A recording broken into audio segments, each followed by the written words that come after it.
Entrevista con Chris Barnard.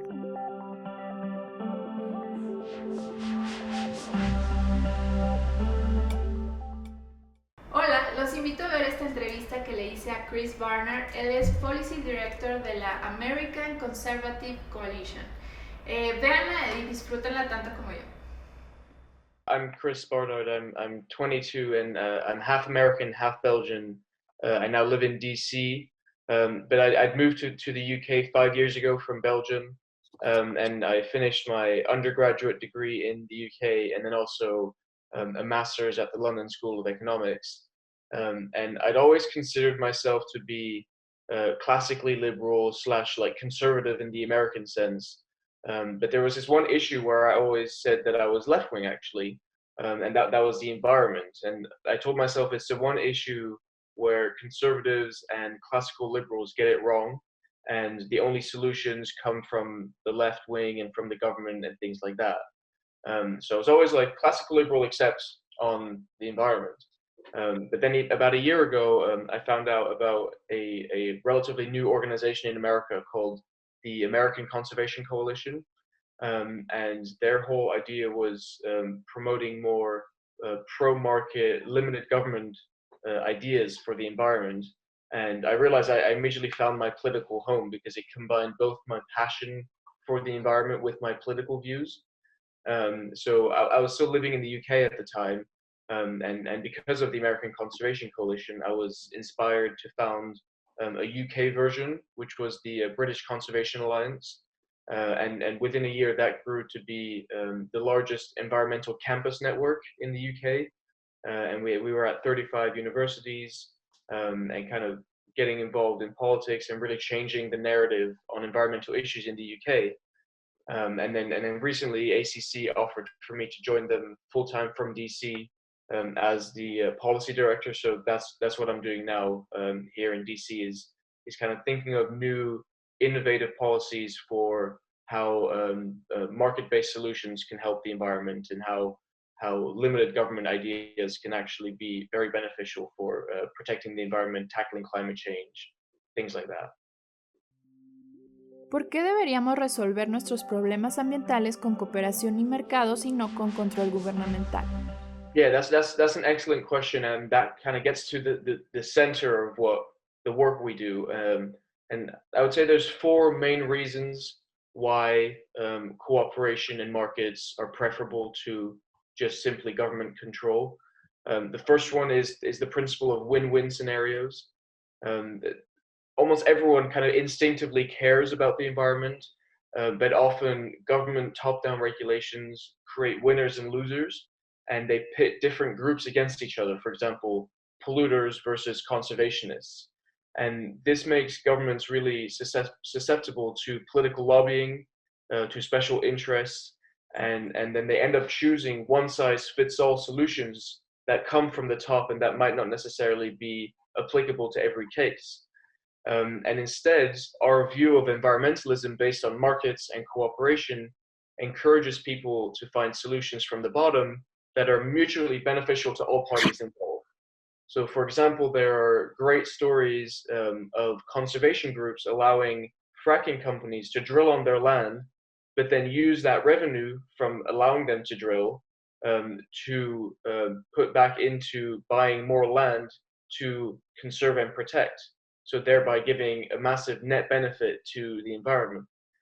So it's these kind of positive sum relations that markets allow and incentivize, and also allows you to be more creative about the solutions that are win-win for everyone. And because they're win-win for everyone, everyone has a stake in making sure that they are long-term, that they're sustainable, and that they're cooperative. So I think the win-win aspect of environmentalism based on cooperation and markets makes it a lot better than just purely governmental approaches. A second one is this idea of the profit motive, and this is very controversial for a lot of groups, environmental groups nowadays, because they see capitalism and markets as the cause of all environmental problems. They want to kind of overthrow capitalism. They say that we cannot save the environment as long as humans want to make a profit of everything. But our view is that the profit motive is actually something that can incentivize entrepreneurs and innovators to build sustainable business models that not only make money but also do good for the environment at the same time. So, for example, there's a company, I think it's in Florida, they're called 4Ocean, and they pull millions of pounds of plastic trash from the ocean, and then they use some of it to produce special bracelets, which they then sell to make a profit. And these are kind of people that we call ecopreneurs or enviropreneurs. And their business model is based on the idea that people, consumers, etc., care about the environment enough that they will support businesses like theirs that actively help the environment while making money at the same time. And the same applies to companies creating clean energy for a profit, like wind companies or solar or etc. And so the idea is that when the market has a profit motive for environmentally friendly business, then it will accelerate innovation into the area, and it also empowers other people like you and me, consumers, to put their money into the pockets of businesses that they think are doing good things, kind of have their voice heard in that way. And then the third reason is primarily just accountability. When governments mess up the environment or anything really, it's very difficult to hold them to account. And this was most prominently seen in the Soviet Union. They destroyed the Aral Sea through pollution within 30 years. Just an entire sea was just destroyed. They turned entire forests and ecosystems into industrial sites, etc. And there was nothing to hold them to account. There was no system to stop the government from doing this. A less dramatic example, kind of a more modern, less dramatic example, is the European Union, which has financially supported the depletion of fishing stocks around Europe. They've subsidized intensive agriculture with high levels of nitrate pollution, and they've paid farmers to remove ecologically important shrubs and trees from their lands in order to farm more land, etc. And so this is kind of where government takes control of the issue, and their actions can't be held to account because the democratic process is often very, very long and difficult. You don't know exactly who to hold to account. But on the other hand, when markets and cooperation function together, then individuals or businesses can be held accountable for their actions. So if I pollute your garden or abuse the environment or destroy a field, you can hold me accountable. And companies that are seen to be bad for the environment tend to attract less customers, especially now when it's such a prominent issue. And so this accountability then also drives a more efficient allocation of resources because of the profit motive, like I mentioned. And the underlying principle of markets and capitalism and cooperation is a drive towards efficiency and to create more with less resources. And that's why we've now reached what they call peak stuff for 66 out of 72 raw resources, such as copper, stone, wood, sand, etc. And what that means is that we now use less of these resources every year while still growing the economy. And that's because markets want to most efficiently allocate resources and use less of it because it's a scarce resource. And bureaucracies simply don't have this incentive because they can't be held accountable. And when they waste resources or they waste money, it's not their own money they waste, it's just kind of public money, it's taxpayer money. So they can't be held accountable, and they don't really have that incentive to be a good steward of the resources. And ultimately, that's why socialist countries use 3 times as much steel and energy as market economies per unit of GDP and emit 3 times as many carbon emissions. So at the end of the day, markets create accountability, whereas governments don't. And the last point I would add to that, why markets and cooperation are better than just big government solutions, is the principle of localism. And that's the idea that most environmental problems are fundamentally local in nature. Obviously, climate change is the exception to that. But apart from that, everything from wildlife conservation to river pollution to grazing lands is a local issue that can be solved locally. Eleanor Ostrom, she was the first woman to win a Nobel Prize in economics.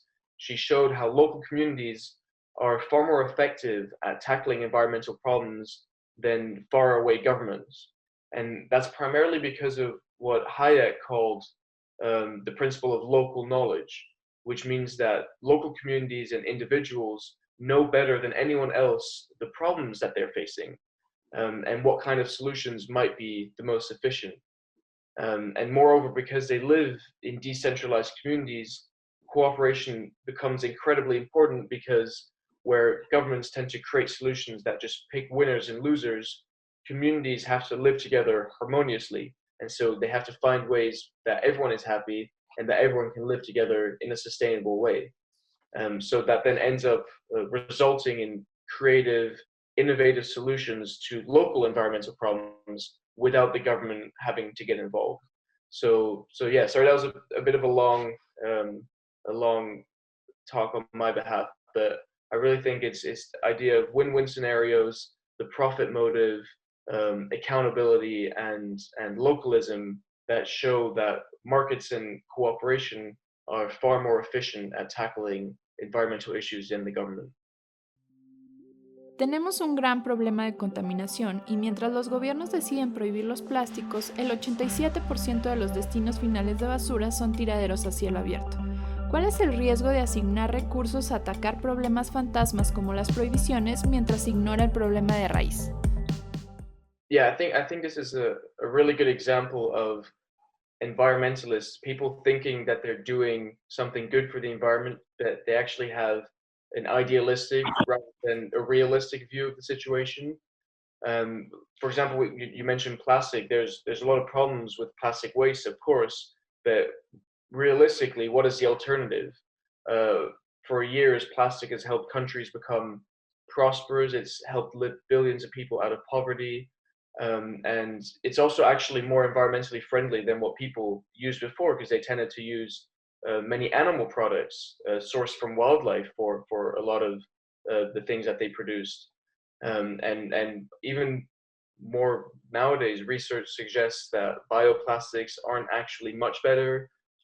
Plastic itself actually degrades faster than we previously thought. And the people that kind of look at banning this, they as you say, they just ignore the real problem.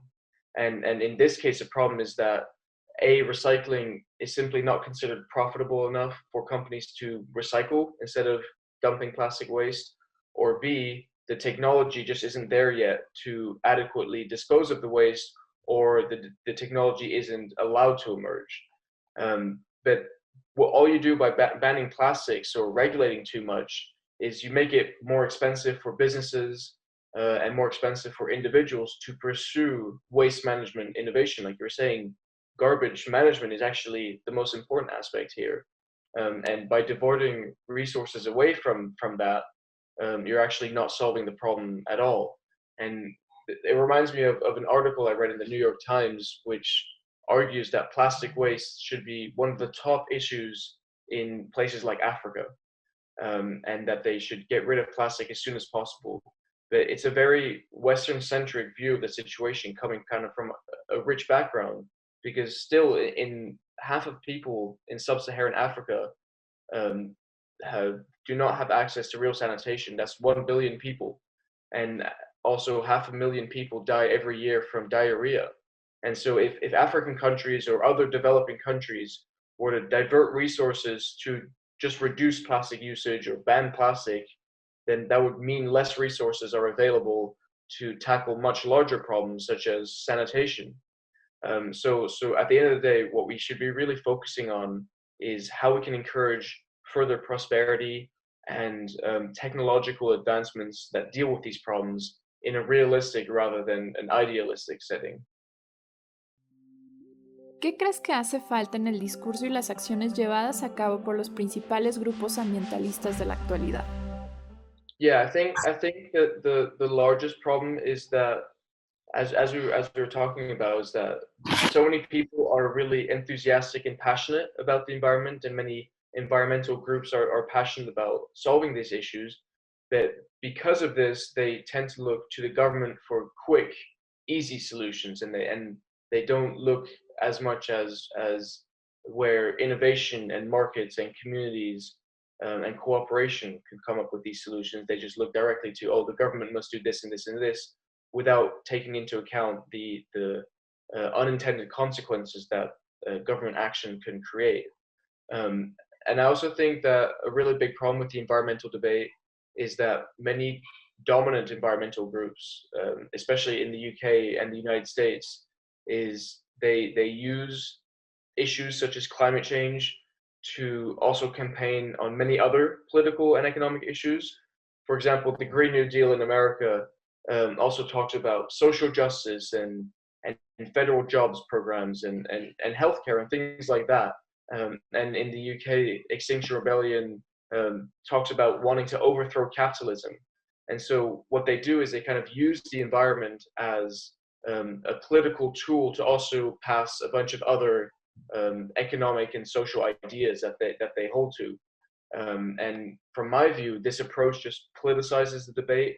And instead of encouraging constructive cooperation and compromise on these issues, it just pits different political groups against each other, because it becomes a very political issue rather than wanting to solve environmental issues just together. And then the final problem that I think when it comes to the mainstream environmental narrative is that for a very long time, conservatives and classical liberals and libertarians, etc., have stayed out of the conversation for too long. They've allowed the left wing to really dominate the issue, primarily because of how political it's become. But increasingly that's changing. You have organizations like the American Conservation Coalition, where I work now. We really are working on how we offer our own solutions that are pragmatic, realistic, optimistic, etc., to kind of develop more cooperation and real solutions around this, rather than just rhetoric and idealism. So I think the most important thing is that it's vital for people that do not agree with many of the environmental things that are being proposed to speak up and to propose our own solutions and offer our own ideas and kind of find ways to cooperate and compromise with each other. So I think that's really the most important thing that we can do. Bueno, quiero agradecer a Chris por esta entrevista y recuerden que todos somos parte de la solución, por eso síganme en mis redes sociales y estén al pendiente de más videos y entrevistas.